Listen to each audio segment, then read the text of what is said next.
From KUNC and the NPR network, this is In the NOCO, a daily slice of Northern Colorado news and happenings. It's Thursday, February 8th. I'm Erin O'Toole. Greeley farmer Sean Short runs what he calls a working aquaponic chicken farm. And I'm wondering the same thing you are. What is that? It's a great question. I've put a few of those words together. We use aquaponics, which is a fancy way of saying that we have some fish and we use the fish water to grow plants. Well, here at Blooming Health Farms, we also use that fish water to grow some of our chicken feed. And we use that system to also help us clean up our wastewater from our chicken feed process as well. And we are an organic egg-laying farm, and we use those different processes to do what we need to do to get some really great food with some really yummy eggs. Okay, so this whole operation is pretty sustainable. But what's also notable is that Farmer Sean is bringing at-risk kids into the fold. He's helping them learn new skills and carve paths away from the criminal justice system. I sat down with him to talk about this work and our increasing appetite for sustainable agriculture. So what inspired you to start this farm and to be what you have described as a chicken pimp? I'm just going to let you explain what chicken pimpin' means. Yeah, absolutely. So Blooming Health Farms is a nonprofit that aims to empower the kids that are involved with the criminal justice system. One's 15 to 24 years old. I used to be one of those kids. My problem used to be alcohol, and I'd gotten a lot of trouble in and out of jail. And thankfully for me, I found my love for hydroponics. I found my love for doing agriculture. And what we've discovered along the way is that if we can really unlock those passions or those desires in these individuals, that we can really set them on a different path. Well, as we've been getting into chickens, we started doing a few different things. We started selling chickens, we started selling chicken feed. And I have some youth that have come from different paths. So I would commonly use language that they like, that they use. So we started joking internally that we were, quote unquote, pimping chickens. And the aim was to really start reframing some of those negative connotations that can come with those other worlds and to use it as a little bit of a segue to build some relationships and rapport. And it just started taking off with our customers. It's really brought our mission of helping at-risk youth into a different perspective, especially with our chicken feed customers who have shown me that there's a lot of similarities between the worlds and we have some similar and shared backgrounds, or somebody else has been to jail or had some challenges in their past where they need to get back on their feet. So it's really neat. It is neat. I love that you're kind of leaning into making this really cool, but also being very inclusive of people who maybe are not coming up through the traditional path into agriculture. This is one of the reasons we really wanted to talk with you, in fact, because of your work with at-risk young people.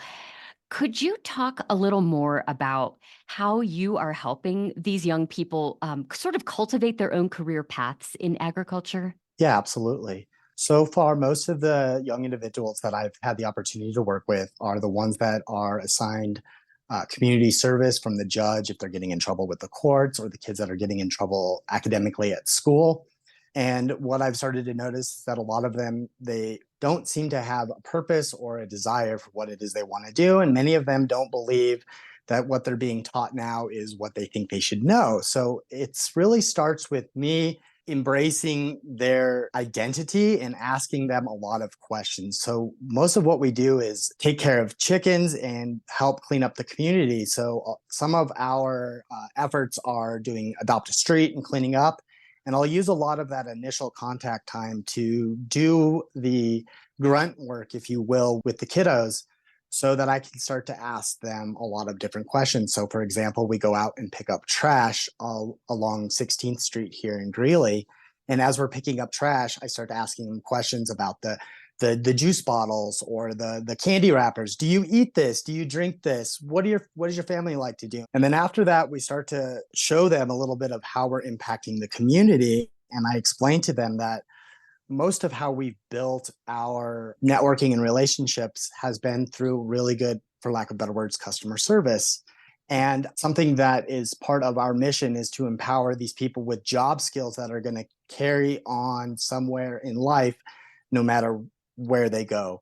So we actually do our new hire training for customer service with everybody that comes through our program, whether they be a volunteer or community service. And it really impresses this idea that we have to do our best to serve the needs of the community and those out there. Right.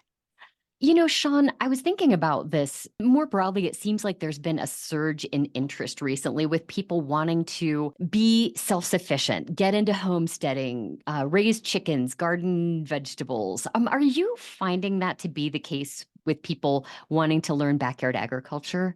Yes, I actually see a huge movement towards understanding where our food really, really comes from. People are starting to ask, what is it that I'm eating? How is it made? And who's making my food and why? And those questions start to really, I think, unpack all of these other aspects of life. And one of them that we've seen in the most recent last 3 years is when we had that 2020 pandemic and people started to see the changes in how the economy was, a shift in the supply chain. And people Right. started to ask those questions and say, hey, how can I create my own sustainability, either financially, physically, mentally, spiritually? And I think that's what we're starting to see is how can I use this space in my backyard, in my apartment complex? How can we use this community space differently? Hmm. Well, I want to close out, Sean, by asking you about working with the earth in this intimate sort of way that farmers do. I'm wondering how it has changed you. I grew up in the garden. Thankfully, I had a school garden over at Dos Rios Elementary where I got my first exposure, and my grandmother for years would send me out to go pick the sugar snap peas, and I'd come back in and my mouth would be green, full of stringy beans, and I'd be like, well, I don't know, Grandma, I don't know what you're talking about. So You were it supposed to was, pick them, not eat them. yeah, exactly. And I had always this connection for what it is that we're doing and growing out of our food. And I would often find when I was younger, when I would stick my hands into the ground, that I would just feel something different. But fast forward to where I am more so today, I really came across agriculture from a water perspective. My whole world is surrounded with hydroponics, meaning that I use mostly water and I don't use soil to grow a lot of my plants. So, my perspective on agriculture has really brought me full circle back to understanding that because water is the most important aspect for life, but specifically what we're talking about for farmers. So it's put me, I think, right at the core of what it means to get involved with agriculture. And our hope with what we're trying to do is promote a more sustainable agricultural model where we're understanding how we can use our resources better. Sean, sure. This has been so great to talk with you. Thank you so much. Erin, it's been a real pleasure. Thank you so much. So, how are you taking control of your food? Do you grow it, raise it, or even just belong to a co op? Tell us what you're doing and why. Email noco@kunc.org. That's it for us today here on In the NOCO. We'll be back tomorrow with more of what's happening in northern Colorado. Robin Vincent is our executive producer. I'm Erin O'Toole. We'll see you next time.